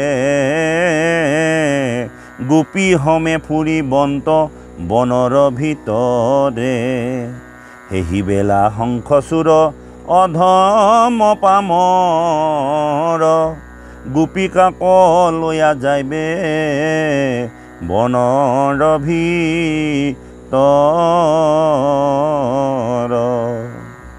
মুষ্টি মাৰি হিৰ ভাঙি আনি মণিবৰ বলোক দিবন্ত কৃষ্ণ পৰম ঈশ্বৰ এনেধৰণে এদিন বৃন্দাবনত গোপীসকলক লৈ বিহাৰ কৰি থাকোঁতে শংখচূড় নামৰ এটা অধম আহি তাৰ গোপীবিলাকক পলুৱাই লৈ গৈছে আৰু সেই শংখচূড়ক ধৰি তেওঁ ভুকুৱাই পেলাই মাৰি গতি দিলে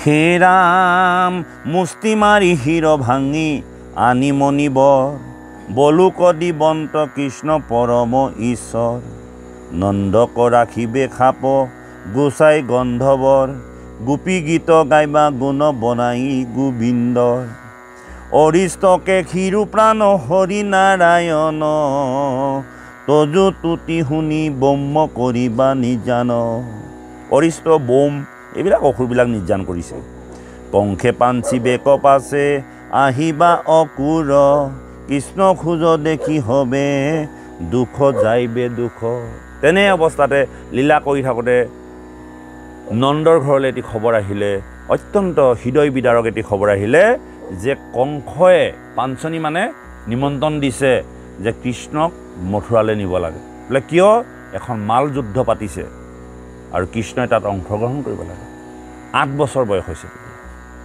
আপোনাৰ হবৰ 8 বছৰীয়া শিশুটোক কোনোবাই মাতিলে মাল যুঁজ কৰিবলৈ পঠিয়াব জানো বাৰু কিন্তু নন্দৰ যিখন ৰাজ্য গকুল এখন কংসৰ কৰ্তলীয়া ৰাজ্য ৰজাৰ হুকুম মানিবই লাগিব খবৰ আহিল কি খবৰ আহিল যে কৃষ্ণ আৰু বলভদ্ৰক নিবলৈ আহিছে কাক পঠাইছে অকুৰক পঠাইছে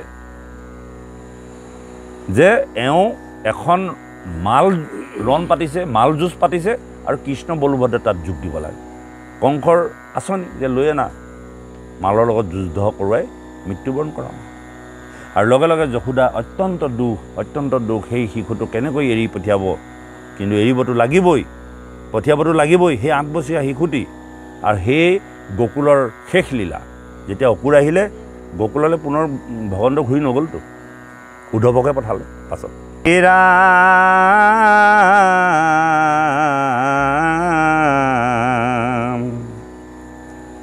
একদিনা বলৰাম দেৱ দামোদৰে গোপী হমে ফুৰিবন্ত বনৰ ভিতৰে সেহি বেলা শংখচূড় অধম পামৰ গোপিকাক লৈয়া যাইবে বনৰ ভিতৰ মুষ্টি মাৰি হিৰ ভাঙ্গি আনি মণিবৰ বলুক দিবন্ত কৃষ্ণ পৰম ঈশ্বৰ নন্দক ৰাখিবে খাপ গুচাই গন্ধবৰ গোপী গীত গাইবা গুণ বনাই গোবিন্দৰ অৰিষ্টকে ক্ষীৰো প্ৰাণ হৰি নাৰায়ণ তজু তুতি শুনি ব্ৰহ্ম কৰিবা নিজান কংখে পাঞ্চি বেক পাছে আহিবা অকুৰ কৃষ্ণ খোজ দেখি হবে দুখ যাইবে দূৰ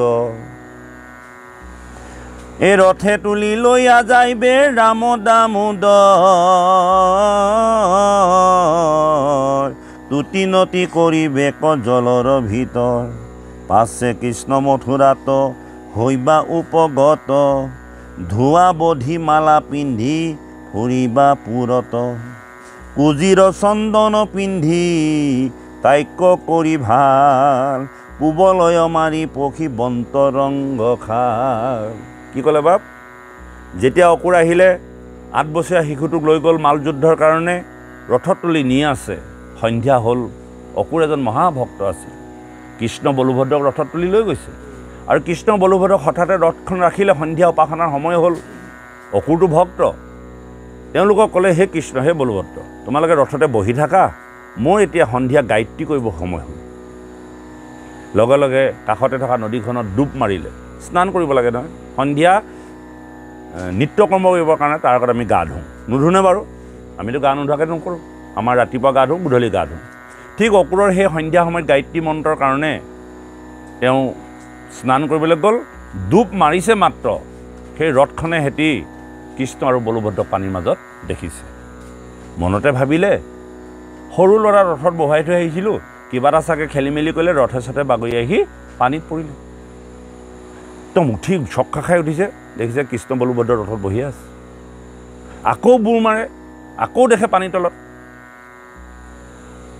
এয়াই হ'ল ভগৱন্তৰ লীলা ভকতক দেখুৱাইছে অকল ভকতসকলক দেখুৱাই থাকে তেওঁৰ ৰূপটো আনক নেদেখুৱায় অকুৰ যে ভগৱন্ত ভক্ত লগে লগে দেখুৱালে আৰু অকুৰে সেই যে কৃষ্ণ বলভদ্ৰ যে জগতৰ আধাৰ হিচাপে জগতত অৱতাৰ গ্ৰহণ কৰিছে ভকতক দৰ্শন দি ভকতৰ মনোবাঞ্ছা পূৰ্ণ কৰিলে আৰু লগে লগে ৰামকৃষ্ণক লৈ গ'ল লৈ গৈ মথুৰাত প্ৰৱেশ কৰিলে প্ৰৱেশ কৰাৰ সৰ্বপ্ৰথমে তেওঁ কি কৰিলে ধুবা কাপোৰ খুজিছিল যে তোমালোকৰ কাপোৰখিনি আমাক দিয়া আমি পিন্ধিব লাগে এতিয়া কৃষ্ণ বলভদ্ৰৰ ৰূপটো সলাব লাগিব অকণমান এতিয়া ধুবাই নিদিয়ে কংসৰ দাস আৰু লগে লগে ধুবাটোক হত্যা কৰিলে, হত্যা কৰি তাহাঁতৰ কাপোৰবিলাক মালাবিলাক পিন্ধি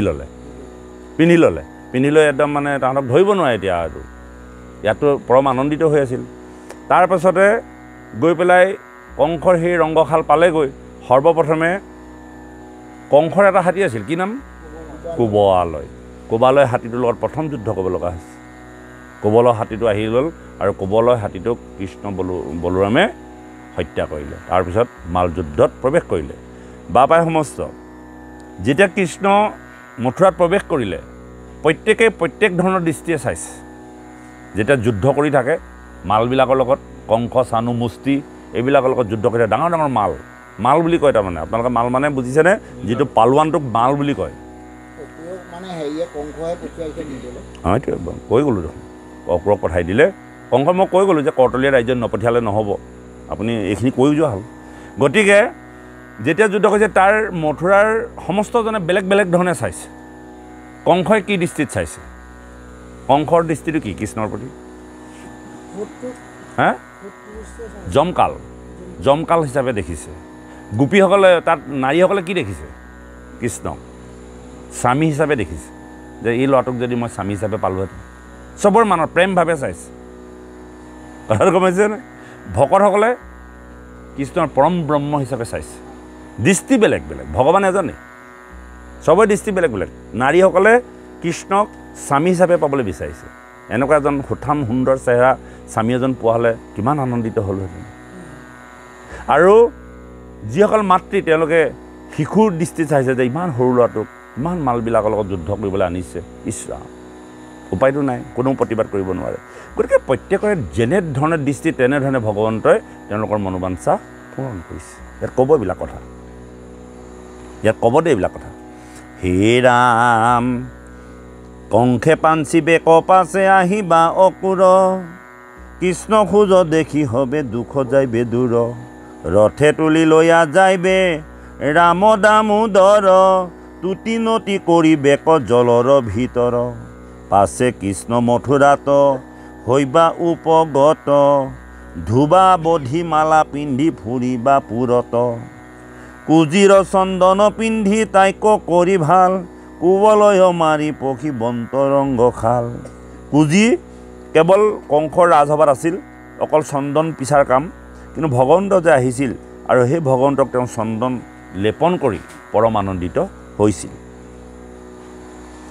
যুদ্ধ কৰি সমৰত নিপাতিবা মাল, ভাতৃহমে কংসৰু কৰিবা কৃষ্ণে কাল, দিবা উগ্ৰসেনক দ্বিপতি পদবিক, উদ্ধৱক পঠাই শান্ত কৰাইবা গোপীক, কুজি কাৰ মন পুৰি দেৱ দামোদৰ, অকুৰক পঠাই বাত্ৰা লৈবা পাণ্ডৱৰ, হে ৰাম সংঘৰিবা হৰি জৰা খণ্ডকত কক, মুচুকুণ্ড পাশে পঠাই বন্ত যৌৱনক। আৰু সেই মালবিলাকক বধ কৰিলে। মালবিলাকক বধ কৰি এইবাৰ অকুৰক পঠাই পাণ্ডৱৰ খবৰ লৈছে যে পাণ্ডৱসকল কেনেকৈ আছে। কংসত উগ্ৰসেনক ৰাজ্যত ৰাজসিংহাসনত বহুৱালে, কংসক মাৰিলে। কামবিলাক বাবাই সমস্ত ভগৱন্ত পুৰুষে এখন কাৰ্যসূচী লৈ জগতলৈ আহিছে। এটা দিন ইফাল সিফাল কৰা নাই। 8 বছৰলৈকে গোকুলত লীলা কৰিলে। তাৰপিছত আহি মথুৰাত সমস্ত দৈত্যক বধ কৰিলে, কংসকো বধ কৰিলে। বধ কৰাৰ পাছত তৃতীয় কাৰ্যসূচীটো কি আছে, যে পাণ্ডৱসকল কেনেকুৱা অৱস্থাত আছে, সেই যে দুৰ্যোধন হস্তিনাপুৰৰ ৰজা ধৃতৰাষ্ট্ৰই যে দুখ দিছে, লগে লগে অকুৰক তালৈ পঠাই দিছে যে যোৱা, মই গৈ আছোঁ, পাণ্ডৱৰ খবৰ লোৱা আৰু খবৰ দিয়া যে গৈ আছোঁ। তেওঁ বিভিন্ন লীলা কৰিবৰ কাৰণে আহিছে, তাৰ এটা দিনো ইফাল সিফাল কৰি পঠোৱা নাই। গোকুলত তেওঁ বৃন্দাবনত গো পালন কৰোঁতেই সিমানখিনি লীলা কৰিলে, নহয়নে বাৰু?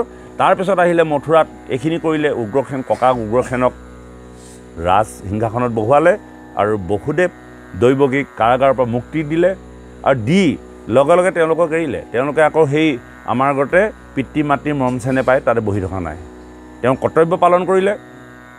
উগ্ৰসেনক ৰাজসিংহাসনত বহুৱালে, পিতৃ মাতৃৰ মৰম চেনেহ লাৰু খাই পেলাই বহি থকা নাই। প্ৰশংসাৰ মানে থোপা ফুলৰ থোপা বুটলি থকা নাই লগে লগে অক্ৰূৰক পঠাই দিলে যে পাণ্ডৱ কাৰণ কৃষ্ণৰ পেহীয়ে কুন্তি বহুত দায়িত্ব লৈ আহিছে জগতলৈ আৰু এই দায়িত্ব তেওঁ 125টাৰ ভিতৰত সমাপন কৰিবই লাগিব এটা দিন ইফাল সিফাল কৰিব নোৱাৰে আৰু লগে লগে তেওঁ অক্ৰূৰক পঠালে আৰু পাণ্ডৱৰ আৰু কৌৰৱৰ মাজত যিটো ভাতৃ সংঘাত এই ভাতৃ সংঘাতৰ তেওঁ মীমাংসা কৰিব লাগিব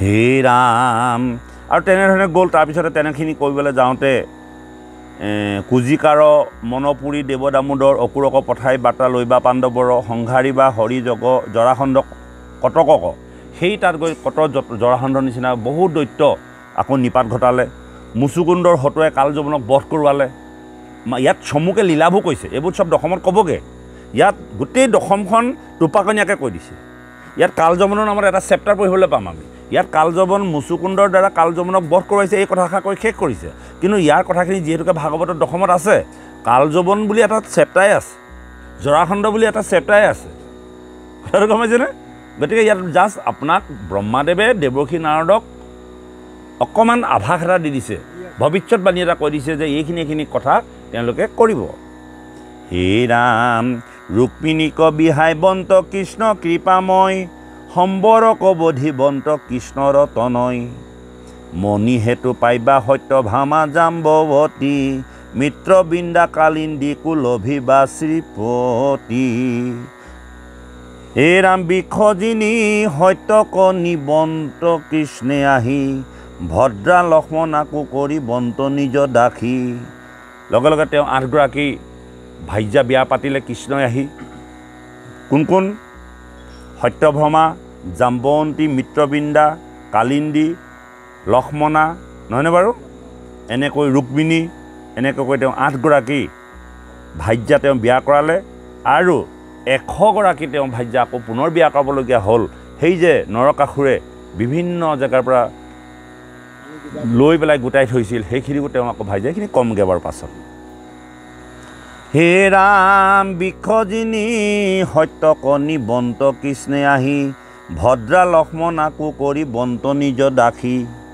নৰকক বধি পাইবা বিস্তৰ সুন্দৰী ৰুক্মিণীক ৰমি বন্ত পৰিশাস কৰি গতিকে তেওঁ কি কৰিলে বিভিন্ন ধৰণৰ লীলা আৰম্ভ কৰি জগতত কল্যাণ সাধন কৰিলে গতিকে আমি এইখিনিতে অকণ ৰাম ৰুক্মিণীক বধিবা বল দেৱ বলশালী অযোধ্যে বান বাহু কাটি বন্ত বনমালী কাশী ৰাজা পণ্ড কৰো নিপাতিবা কন্ধ ভীমক যুজাহি মৰাই বন্ত জৰাসন্ধ পাণ্ডৱৰ ৰাজসূয় কৰাইবা গোপাল চক্ৰে শিশু পালক কাটিবা ততকাল এইখিনি বুজিয়ে গৈছে বাৰু কৰিয়া নিমিতে কৃষ্ণে ভীমে অৰ্জুনক অষ্টাদক ঔষহিনী বধিবা সৈন্যক খাল দন্ত বক বিদুৰ ৰথৱাদি কৰি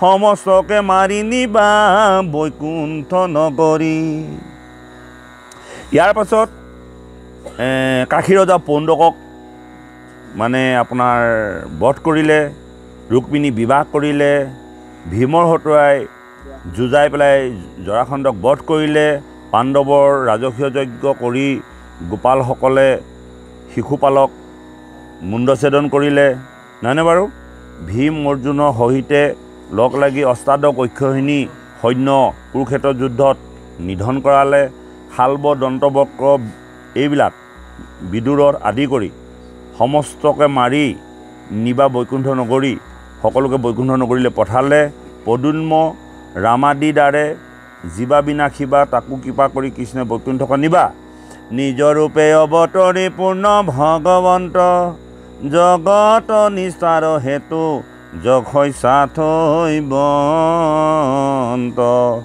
কৃষ্ণলীলা কহি বিধি মন নুহে ভংগ নাৰদৰ উঠি গৈল প্ৰেমৰ তৰংগ এই যে কথাবিলাক দেৱৰ্ষি নাৰদৰ আগত ব্ৰহ্মাদেৱে কৈ আছে দেৱৰ্ষি নাৰদৰ কথাবিলাক শুনি শুনি হৃদয়ত প্ৰেমৰ তৰংগ হৈছে কিমান দূৰৰ পৰা শুনি আহিছে একদম 24 অৱতাৰ দহ অৱতাৰ, ৰামচন্দ্ৰ অৱতাৰ, এতিয়া কৃষ্ণ অৱতাৰত কিমান কথা শুনিছে, এখন দশম শুনিছে। আৰু ব্ৰহ্মাদেৱেও এই কথাটো কৈছে, ইয়াৰ পাছত ক'ব, বৰ ধুনীয়া কথা এটা কৈছে। ব্ৰহ্মাদেৱে কৈছে যে মই কথা কৈ থাকিবলৈ পাই মোৰ সামৰিবলৈ মন নাই। কৃষ্ণলীলাৰ ইমান আনন্দ আছে, সেইকাৰণে ভাগৱত বক্তাজনে যেতিয়া আনন্দৰ সমুদ্ৰত মজি থাকে, তেওঁ ক'ব নোৱাৰে। এই আসনতে বহি ৰাতিপুৱালৈকে ভাগৱত ক'ব পৰা ব্যৱস্থা হয়, যদি এই আসনখনত নিয়ম নীতিৰ মাজেদি বহে, যদি কৃষ্ণলীলাৰ যদি তেওঁ হৃদয়ত ধাৰণ কৰে। ঠিক ব্ৰহ্মাদেৱে এই কথাটো ক'বগৈ পাছত যে হে দেৱৰ্ষি, তুমি একান্ত শ্ৰোতা, কাৰণ বক্তাজনে ভাগৱত কথা ক'বলৈ তেওঁৰ সন্মুখত বহি থকা শ্ৰোতাজনো একান্ত হ'ব লাগিব। আজি দেৱৰ্ষি নাৰদ, যাৰ ধ্ৰুৱৰ গুৰু, পলাদৰ গুৰু, তেনেহেন এজন অত্যন্ত কৃষ্ণপ্ৰেমী লোকৰ আগত আজি ব্ৰহ্মাদেৱে ভাগৱত কথা ক'বলৈ পাই নিজকে ধন্য মানিছে। আৰু তেওঁ যেন ভাগৱত কথা আৰু সামৰি নাযাব বা নেসামৰিব, কৈয়ে থাকিব।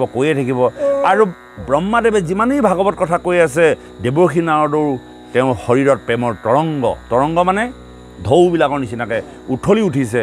যেন কি আনন্দ কথা, কি বিচিত্ৰ কথা, কি অনন্ত মহিমা কথা, যিবিলাক কথা তেওঁ চাবলৈ, দৰ্শন কৰিবলৈ পাব।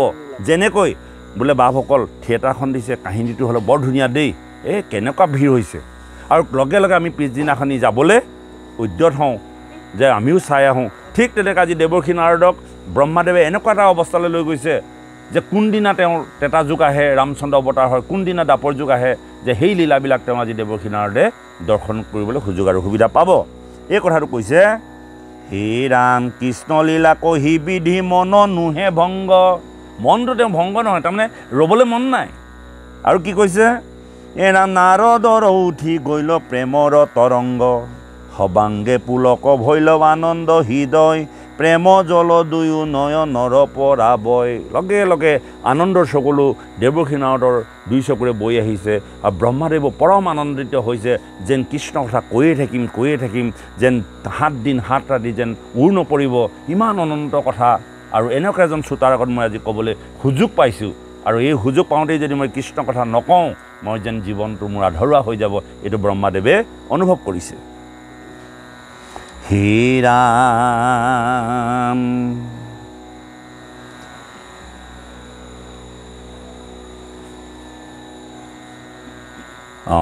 হে ৰাম পাছে ব্ৰহ্মা পুনৰূপী হুয়া কিছু শান্ত, শুনা মুনি বৰ বুলি কহিবে লৈলন্ত।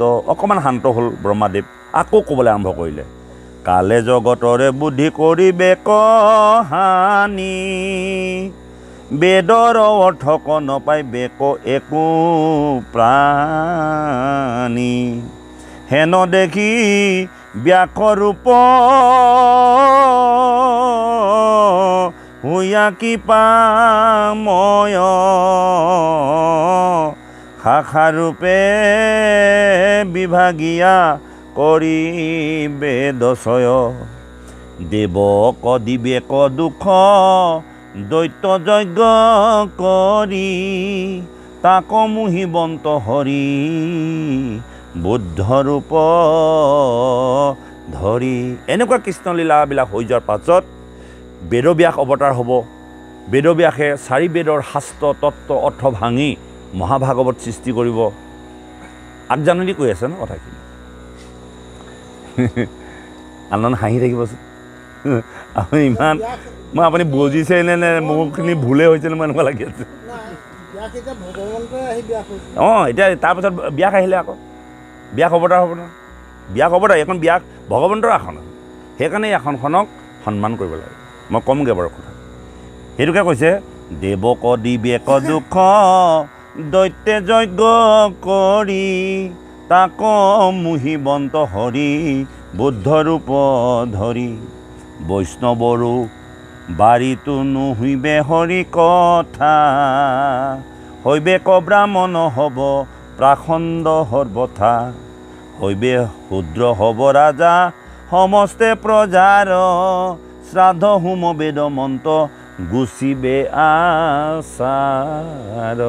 শূদ্ৰসকল ৰজা হ'ব, হোম শ্ৰাদ্ধ বেদ এইবিলাক অশ্ৰদ্ধা হ'ব, ধ্বজ ধ্বনি নাইকিয়া হ'ব।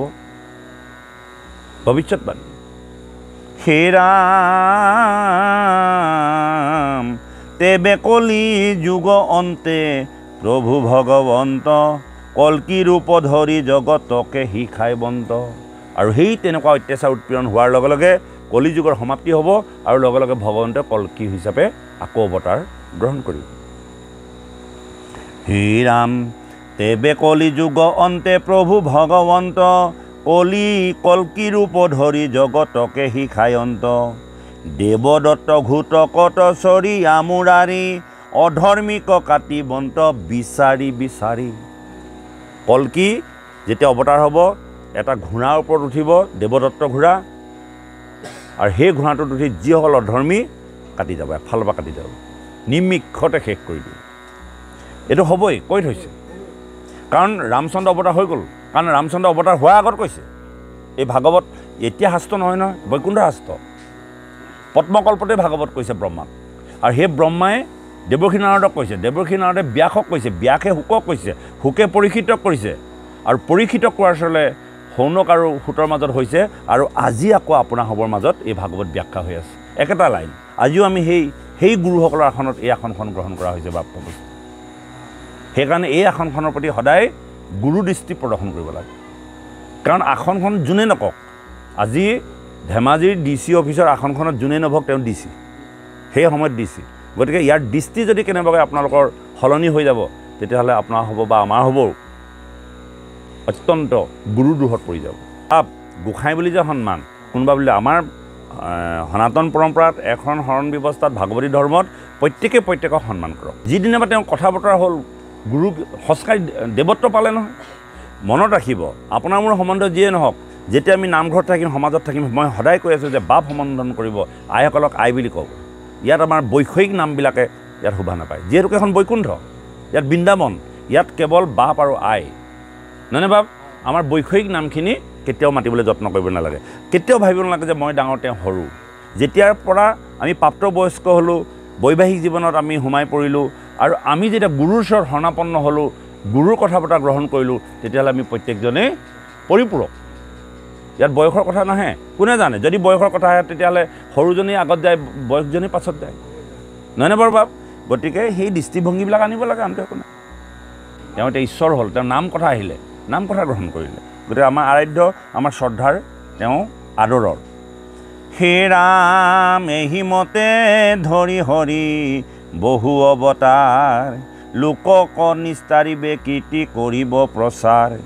কহিলো সংক্ষেপী কিছু কৃষ্ণ লীলাশয়, বিস্তাৰি কহিবে মোৰ শক্য নাহি কয়। এইবিলাক মই তোমাক সংক্ষেপেহে কৈছোঁ। ভগৱন্তৰ কথা ক'বলৈ মোৰ কি সাধ্য আছে? নিমিত্ত মাত্ৰ কেইটামান কথা তোমাৰ আগত মাত্ৰ কৈছোঁ।